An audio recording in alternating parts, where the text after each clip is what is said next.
Au moment de tourner cette vidéo, on est maintenant rendu au mois de décembre. Donc, qu'est-ce qu'on fait?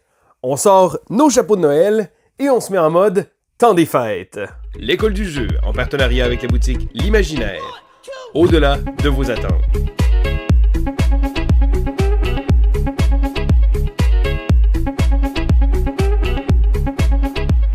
Bonjour et bien l'école du jeu, mon nom est Sylvain et on se retrouve une fois de plus pour le Quoi de neuf du mois de novembre.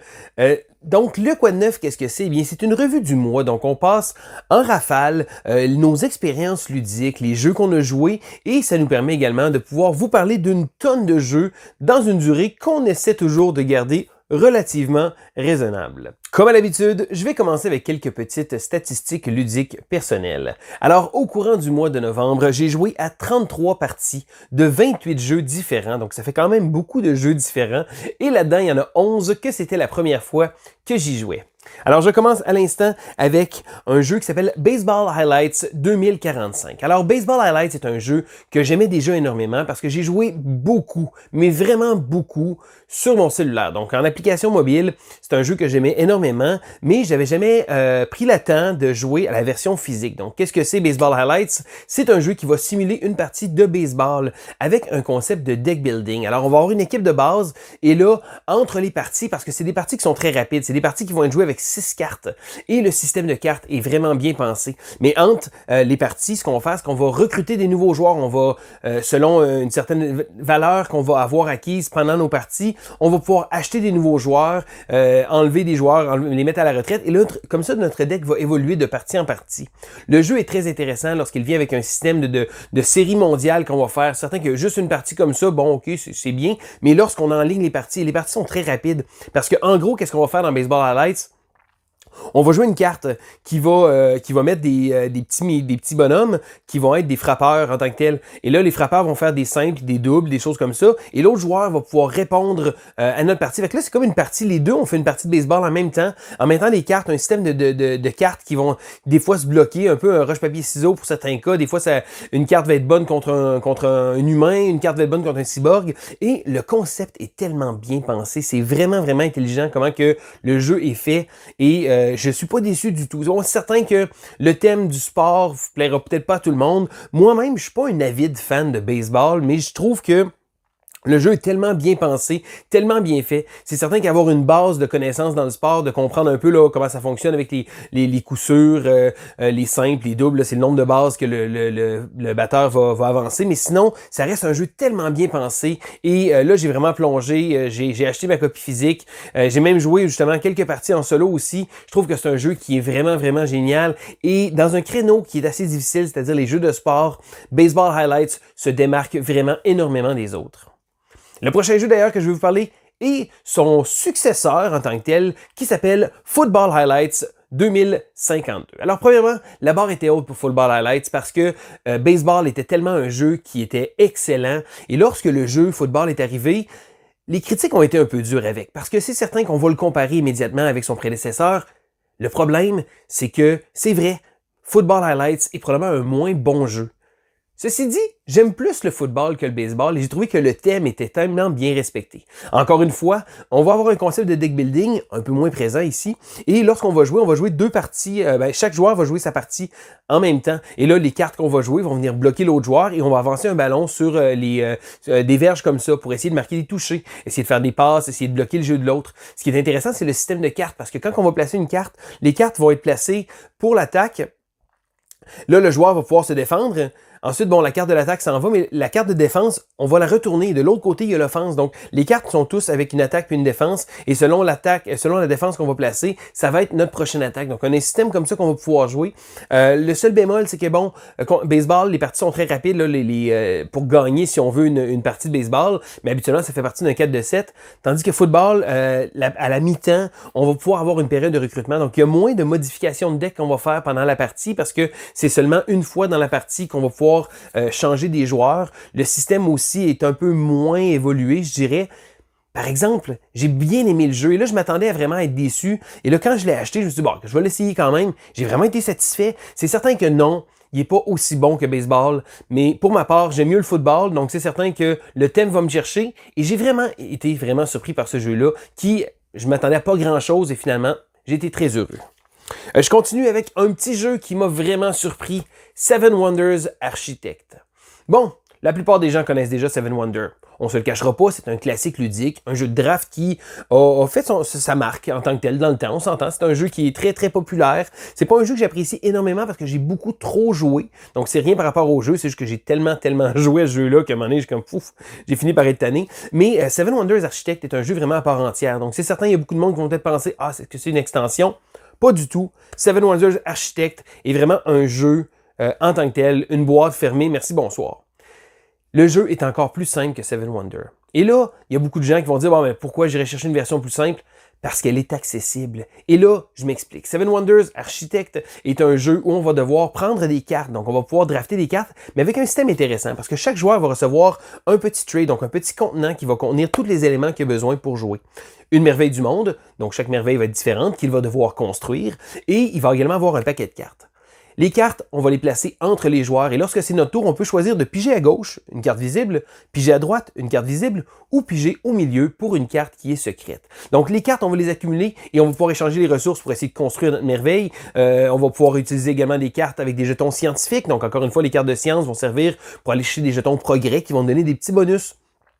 Le système de guerre aussi est bien pensé parce que les jetons militaires, on va faire une espèce de conflit, mais la manière que les conflits sont résolus, on fait juste regarder notre voisin de gauche, on compare notre valeur militaire, et si on gagne, on reçoit 3 points de victoire. Même chose avec le voisin de droite. Donc encore une fois, comme Seven Wonders, on regarde souvent avec les voisins de gauche et droite, mais ça fait en sorte que le joueur qui a perdu la bataille n'est pas pénalisé. Donc c'est pas un jeu agressif où on va détruire les choses de l'autre joueur. Le jeu est tellement simple à expliquer, et pour beaucoup de monde, ils vont dire, mais je trouve ça trop simple. C'est correct, c'est pas un jeu de gamer non plus, mais c'est un jeu qui est parfait pour faire découvrir le hobby. De un, le matériel est hors pair, vraiment les petits contenants qui servent à tout contenir, absolument tout ce qu'on a besoin. On l'ouvre, on sort ça, on en met un au milieu, rouvre ça, et voilà, on est prêt à jouer. Donc le matériel est vraiment joli, le jeu est très simple à prendre en main, et ça c'est vraiment génial. Les parties qui sont pas trop longues, 25 minutes, on peut accommoder de 2 à 7 joueurs. C'est certain que bon, à 7 joueurs, c'est un petit peu plus long, mais peut-être pas nécessairement, bon, j'ai pas joué à 7, là, je vous le cacherai pas, mais je serais même pas gêné de jouer à ce jeu-là avec autant de joueurs parce que c'est un jeu qui est facile à montrer. Donc, c'est certain que si vous cherchez une suggestion, dites hey, à quelqu'un, tu veux lui montrer un peu les jeux de société modernes, Seven Wonders Architect est vraiment directement à cette place-là. Un jeu qui mérite vraiment la peine d'être regardé. Je continue avec un jeu que j'avais très hâte d'essayer qui s'appelle Favor of the Pharaoh. Donc, Favor of the Pharaoh, la faveur du pharaon, est un jeu désigné par Tom Lehmann. Tom Lehmann est un designer que j'adore. Il a produit beaucoup de jeux que j'aime, comme entre autres Race for the Galaxy ou toute la série qui sort, le Roll ou encore New Frontier, mais aussi Res Arcana. Et c'est un designer que j'aime beaucoup. Et lorsque j'avais vu ce jeu-là, j'avais hésité un peu. Bon, ok. Et là, un ami à moi s'est dit, écoute, j'ai joué, j'ai fait le tour. Est-ce que tu serais intéressé à me l'acheter? J'ai tout de suite sauté sur l'occasion pour pouvoir l'essayer. J'ai joué une seule partie, mais j'ai trouvé que Favor est un jeu intéressant parce que c'est un jeu de gestion de dés. En fait, on va se construire une pool de dés et à chaque tour, on va devoir les brasser pour essayer d'appliquer certains résultats. Et là, si on a un triple ou si on a... c'est comme un peu des mêmes pokers qu'on va devoir faire avec les dés. On va avoir des façons de mitiguer les dés, de façon de les modifier. Et le but, justement, ça va être d'acheter différentes tuiles qui vont te donner des dés supplémentaires, des bonus comme ça. Jusqu'à la fin, de réussir à avoir un tally avec un certain nombre de dés identiques. Et là, ça va continuer. Donc, il n'y a pas de point. C'est vraiment juste de réussir à accumuler des dés, essayer de faire une grosse série de dés. C'est... oui, basé sur le hasard des dés, mais j'ai trouvé ça le fun de construire un peu notre petite machine. Et là, encore une fois, le petit côté engine building que j'aime beaucoup. Là, on va construire on va acheter des tuiles qui vont nous permettre d'avoir des cartes supplémentaires, qui vont nous permettre d'avoir des dés, des choses comme ça. Et j'ai trouvé que l'aspect engine building était vraiment présent et c'est vraiment quelque chose que j'aime beaucoup. C'est probablement pas le jeu du siècle, mais c'est un jeu que je vais rejouer quelques parties, c'est certain. Bon, les crédentiels du designer sont là, ça reste quelqu'un que j'aime beaucoup, mais j'ai vraiment aimé le jeu. Je continue avec un petit jeu que j'ai joué qui s'appelle Iki. En fait, le nom est court, le jeu est quand même bien. Iki est un jeu qui a été réédité cette année. Donc, c'est un ancien jeu. Ils l'ont réédité au goût du jour. Ils ont rajouté une version 2 joueurs qui était grandement nécessaire et ils ont modifié le plateau de jeu, les éléments du jeu de manière à changer le design visuel. Le jeu, essentiellement, reste le même. Donc, dans Iki, qu'est-ce que c'est? On va être des marchands et on va devoir se promener avec un personnage, un petit bonhomme, et on va devoir s'arrêter à différents stands, donc qui vont nous permettre de pouvoir acheter des ressources, pouvoir construire des choses. Et là, il y a un système qui est vraiment bien pensé, de petits stands comme ça. Et là, on va placer des cartes dans différentes sections du plateau de jeu. Il faut faire attention aussi parce qu'il va falloir se monter sur une piste de danger de feu parce que à 3 fois pendant la partie, si on n'a pas assez mis de jetons dans la protection contre le feu, ça se pourrait que notre petit kiosque passe au feu. Et ça peut être très dangereux parce qu'on va perdre des cartes. Ce qui est intéressant, c'est que lorsqu'on va visiter les kiosques des autres joueurs, les vendeurs vont prendre un peu d'expérience et vont nous donner des bénéfices toujours plus intéressants. J'ai trouvé que le concept économique était vraiment bien pensé. C'est un jeu que je suis content d'avoir joué. Je sais pas si je vais l'acquérir parce que c'est un créneau de jeu qui est assez difficile. C'est pas léger, c'est pas lourd, c'est un peu un médium, mais ça demande de réfléchir un peu à nos actions et nos choses comme ça. Mais il reste que c'est un jeu que j'ai vraiment trouvé super et je ne dirai pas non à une autre partie. Je continue avec un autre jeu, celui-là que j'attendais énormément, Dinosaur World. Dinosaur World est le successeur de Dinosaur Island. Donc, c'est pas une extension, c'est un jeu qui reprend beaucoup d'éléments du premier, tout en étant assez différent et en faisant les choses à sa façon, ce qui rend la chose difficile pour moi, parce qu'au départ, je me disais, j'ai pas besoin de Island et de World dans ma collection, et là, j'ai joué à World, j'ai vraiment aimé, mais je suis comme, il y a des choses qu'Island fait, mais World est plus streamline, que je dirais. Donc, c'est peut-être plus grand public, il y a moins d'éléments différents autour du plateau de jeu, mais ça va être plus restrictif. Donc, en gros, qu'est-ce qu'on fait dans Dinosaur World? On va tenter de construire un parc d'attractions à dinosaures. Et là, le système de tuiles va être très intéressant parce que ce qu'on va faire avec les tuiles, on va les placer sur notre plateau.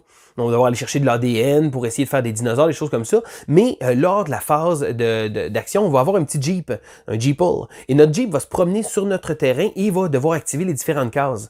Et là, chacune des cases qu'on va faire, donc il faut faire un itinéraire en tant que tel pour essayer de maximiser nos points.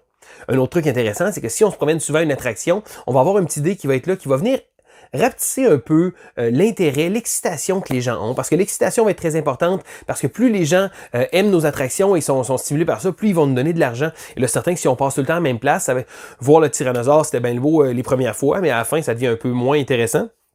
Donc, j'ai trouvé ça très intéressant.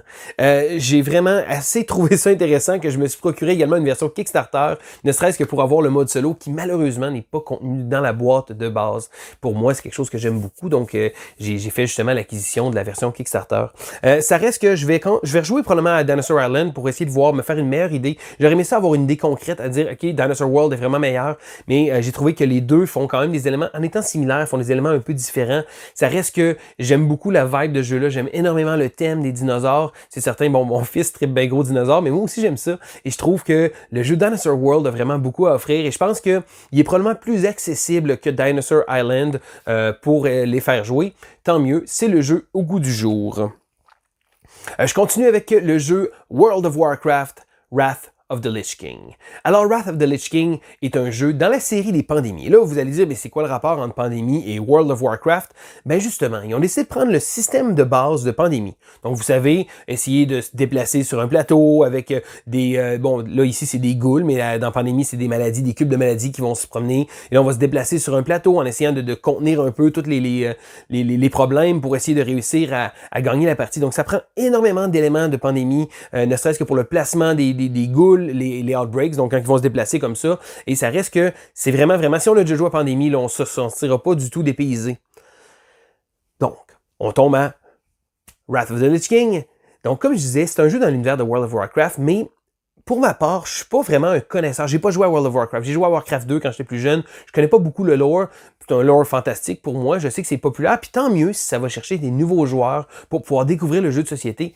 Tant mieux, c'est parfait comme ça. Donc c'est certain, le matériel est vraiment top-notch. Le jeu n'est pas donné non plus, malheureusement, mais je trouve que le matériel est de très bonne qualité. Je veux vous dire que pour ma part, j'ai joué beaucoup à Pandémie auparavant. Je me suis tanné assez vite. J'ai pas joué à les énièmes versions de Pandémie qui existent, mais je pense que j'ai trouvé la version qui va me plaire. Donc un petit côté fantastique, un côté de combat qu'on va faire essayer d'affronter des monstres pour le but c'est d'aller affronter le Lich King, mais j'ai trouvé que le jeu était très très intéressant. Il y a beaucoup de petites choses de Pandémie qui me tenaient, comme la présence d'un joueur alpha qui pourrait en tant que tel déterminer après tout ce que les autres joueurs vont faire et ça devient un peu une expérience solo. Tandis que là, c'est un peu différent avec les combats. On va avoir des dés, une petite fonction d'hasard et les joueurs vont avoir des cartes dans leurs mains.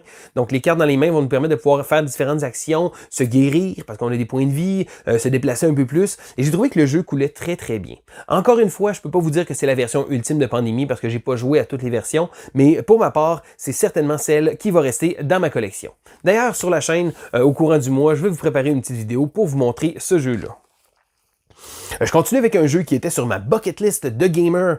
J'ai eu le plaisir de jouer à Kemet Blood and Sand. Alors pour ceux qui ne savent pas, Kemet est un jeu à grand déploiement où on va avoir une espèce on dirait un dude on the map, qu'on a des petites figurines, qu'on va se promener sur le plateau, mais ultimement c'est un jeu où on va construire un peu notre moteur de pouvoir. Et là, selon des pyramides qu'on va avoir, on va monter de niveau et on va gagner des nouveaux pouvoirs. Donc, au courant de la partie, on va développer un peu notre système de pouvoir pour voir où que nos technologies en tant que telles vont nous amener.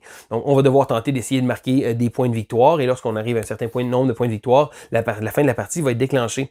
Ce qui est intéressant, c'est qu'il y a des points de victoire qui sont temporaires et permanents. Donc, les points temporaires, c'est lorsqu'on contrôle certains endroits, on va les avoir, mais si un autre joueur vient nous le voler, on perd ces points-là. Donc, une espèce de petit souk à la corde qui se fait avec les autres joueurs. J'ai vraiment aimé mon expérience. J'ai vraiment été impressionné. C'est probablement pas le genre de jeu que je vais acheter parce que je jouerai pas souvent ce genre de jeu-là.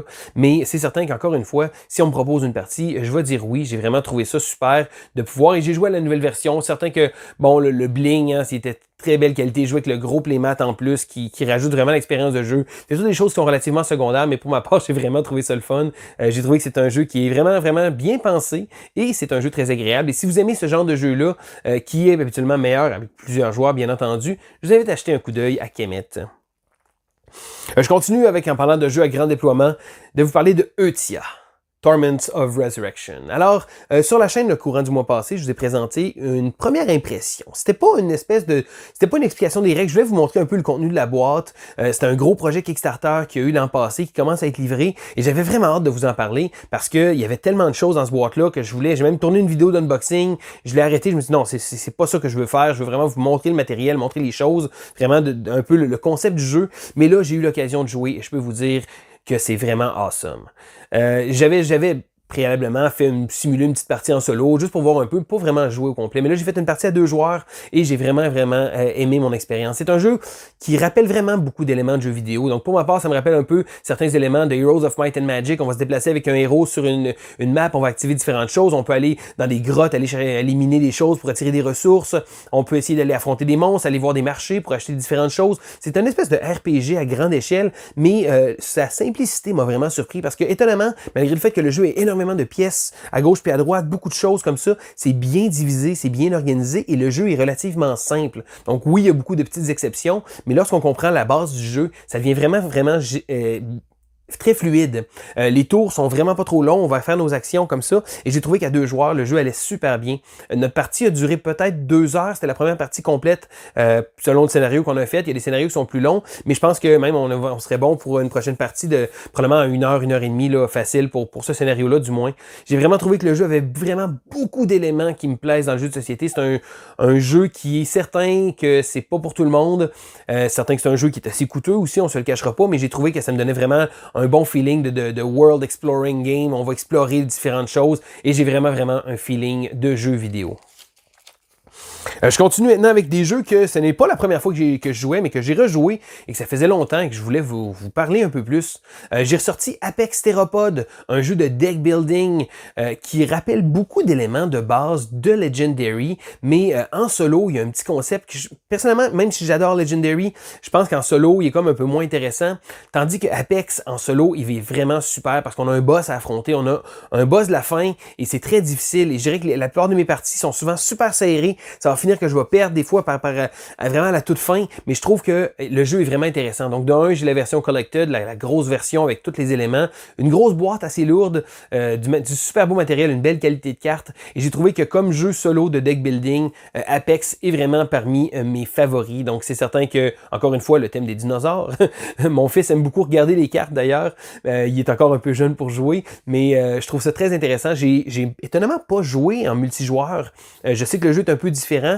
J'ai hâte de le faire quand même. Je trouve que Apex Theropod est un jeu qui gagne à être connu, malgré le fait que ce soit un jeu qui n'est pas une distribution vraiment à grande échelle. Donc, c'est certain que ça va limiter un peu. Je veux pas trop vous le hyper parce que si jamais vous arrivez pour le chercher à votre boutique, il sera probablement pas là. Mais ça reste un jeu que j'aime beaucoup. Cependant, un jeu qui est encore dans les boutiques et qui est toujours là, c'est le jeu Res Arcana. Je vous parlais tantôt que j'ai joué à un jeu de Tom Lemon. J'ai rejoué à Res Arcana. C'est un jeu que j'avais joué beaucoup et c'est un jeu qui tombait dans un créneau un peu difficile parce que ça a pris du temps avant que je l'aime. Je voulais vraiment l'aimer. Mes premières parties ont été so-so, parce que le jeu va vraiment tirer beaucoup du draft initial. Donc, dans Res Arcana, qu'est-ce qu'on fait?